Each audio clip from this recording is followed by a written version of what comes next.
আজ উল্টো রথ। মাসির বাড়িতে 9 দিন কাটিয়ে গুন্ডিচা বাড়ি থেকে পুরীর মন্দিরে ফিরছেন জগন্নাথ, বলরাম ও সুভদ্রা। উল্টো রথেও পুরীতে ভক্তদের উপচে পড়া ভিড়।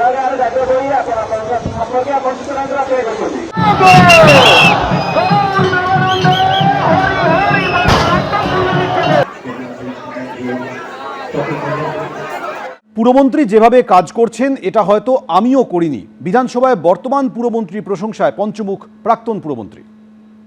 আমরা যখন এসেছিলাম তখন ভেবেছিলাম 15 বছর নয় 50 বছর থাকবো, কিন্তু সেটা তো বাস্তব না।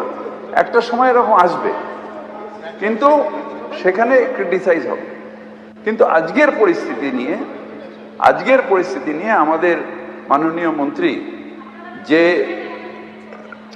প্লিজ ক্রিটিসাইজ করছি না তো, প্লিজ এটা আপনাদের সমর্থন করে বলার চেষ্টা করছি। আপনি জোর করে আমাকে বিরোধী বানাচ্ছেন। আমি তো সব থেকে আগে যেটা বলবো, উনি যে এফর্টটা নিয়েছেন, নগরায়ণের জন্য যে এফর্টটা নিয়েছেন, যেভাবে দৌড়চ্ছেন সারা দিন রাত, যেভাবে প্রত্যেকটা জায়গায় গিয়ে পৌঁছে যাচ্ছেন, যেভাবে প্রবলেমগুলোকে ফেস করছেন, এটা হয়তো আমিও কোনোদিন করিনি যেটা উনি করছেন, তাই ওনাকে ধন্যবাদ জানাই। অন্যদিকে বীরভূমের বিভিন্ন পুরসভা এবং পঞ্চায়েত থেকে বাজেয়াপ্ত করা জন্ম ও মৃত্যু শংসাপত্রগুলি স্ক্যানিং শুরু করলো পুলিশ। শুক্রবার সকালে পুরসভা, পঞ্চায়েত এবং স্বাস্থ্য দপ্তরের কর্মীদের থানায় ডাকা হয়। তাদের সামনেই এই স্ক্যানিং, যার ভিডিওগ্রাফিও করা হয়েছে। পরে জন্ম মৃত্যু রেজিস্ট্রেশন খাতাগুলি ফেরত দেওয়া হবে। তৃণমূল জমানায় জন্ম মৃত্যু সার্টিফিকেট নিয়ে যে দুর্নীতির অভিযোগ উঠেছে, তারপর থেকে জেলায় জেলায় তল্লাশি চলছে। আজও পুলিশের তল্লাশি অভিযান হলো। জন্ম মৃত্যু সার্টিফিকেটে দুর্নীতির অভিযোগের তদন্তে ইংরেজবাজার পুরসভায় গেল পুলিশ। জন্ম মৃত্যু সার্টিফিকেট রেজিস্ট্রেশন বিভাগে আজ নথি সংগ্রহ করা হয়। ইংরেজবাজার পুরসভায় 1946 সাল থেকে রেকর্ড রক্ষিত রয়েছে। অনলাইনে রয়েছে 2017 সাল থেকে। পুরো তথ্য নিজেদের হেফাজতে নিতে চাইছে পুলিশ। পুর নিয়োগ দুর্নীতি মামলায় ইডির কাছে মদন মিত্রের স্ত্রী, মদন পত্নী অর্চনা মিত্রকে প্রায় 6 ঘন্টা জিজ্ঞাসাবাদ করে ইডি। অ্যাকাউন্টে লেনদেন নিয়ে ইডির সমন, ম্যারাথন জিজ্ঞাসাবাদ করা হয়। 2 ছেলের পরে স্ত্রীকে এবার জিজ্ঞাসাবাদ করা হলো। 29 জুলাই মদন মিত্রকে তলব করা হয়েছে। কারণ আপনার একটু যেতে দিন, যেতে দিন, এরকম করবেন। আপনারা পিছিয়ে যান, পিছিয়ে আপনার ছবিটা তুলে নিন, ঠিক আছে? পিছিয়ে আর শোন, যেতে দিন না, কোনো কিছু বলবে না, কিছু।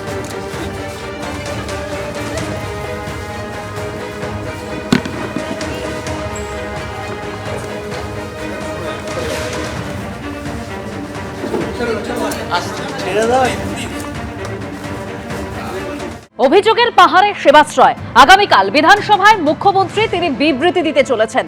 অভিষেক বন্দ্যোপাধ্যায় সেবাশ্রয় নিয়ে একের পর এক অভিযোগ। সেবাশ্রয় নিয়ে এবার বিধানসভায় সরব হয়েছেন ফলতার বিজেপি বিধায়ক। কাল বিধানসভায় বিবৃতি দেবেন মুখ্যমন্ত্রী শুভেন্দু অধিকারী, জানালেন পরিষদীয় মন্ত্রী। মাঠ দখল করে সেবাশ্রয় ক্যাম্পের অভিযোগ করেছেন বিজেপি বিধায়ক। নার্সিংহোম থেকে জোর করে মেশিন আনারও অভিযোগ। মাটি খুঁড়ে ওষুধ পাওয়া গিয়েছে সেবাশ্রয় নিয়ে এই অভিযোগ পরিষদীয় মন্ত্রীর।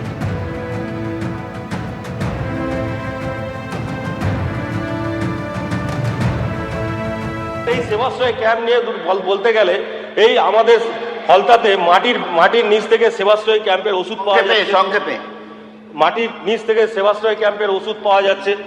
স্যার, এখানে যত নার্সিংহোম রয়েছে তাদের ফোর্স সৃষ্টি করে কারুর কাছে ইসিজি মেশিন, কারুর কাছ থেকে স্যার এক্সরে মেশিন সমস্ত কি নিয়ে যাওয়া হয়েছে। সেখান থেকে সব জায়গা থেকে সব এগুলো পুলিশ তদন্তের স্বার্থে সিজ করে নিয়ে যাচ্ছে। এখন স্বাস্থ্য পরিষেবা পুরো ভেঙে পড়েছে। স্যার এখানে স্যার আপনি স্যার দেখতে পাবেন, কয়েকদিন যাবৎ দেখা যাচ্ছে যে কয়েকটা এফআইআর হয়েছে সেবাশ্রয় ক্যাম্প নিয়ে, তার তদন্ত চলছে। স্যার এখানে আমার বলার যেটা স্যার, যেভাবে সেবাশ্রয় ক্যাম্পে এইরকম পরিবেশ পরিস্থিতি রয়েছে, যেখানে স্বাস্থ্য পরিষেবা যুক্ত, যেখানে স্যার স্বাস্থ্য করতে গিয়ে কয়েকজন বিকলাঙ্গও হয়ে গেছে, এবং যে ওষুধগুলো চিকিৎসা করা হয়েছিল সেগুলো মাটির নিচে পড়ে গর্ত খুলে পুঁতে দেওয়া হয়েছে।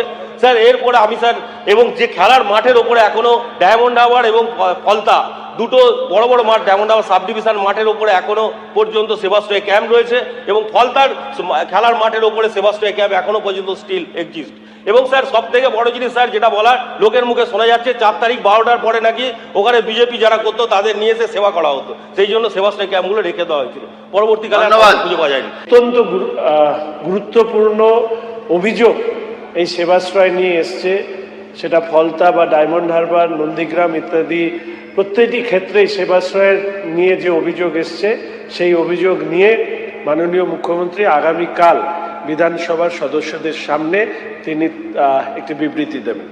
এবিপি আনন্দ, এগিয়ে থাকে, এগিয়ে রাখে।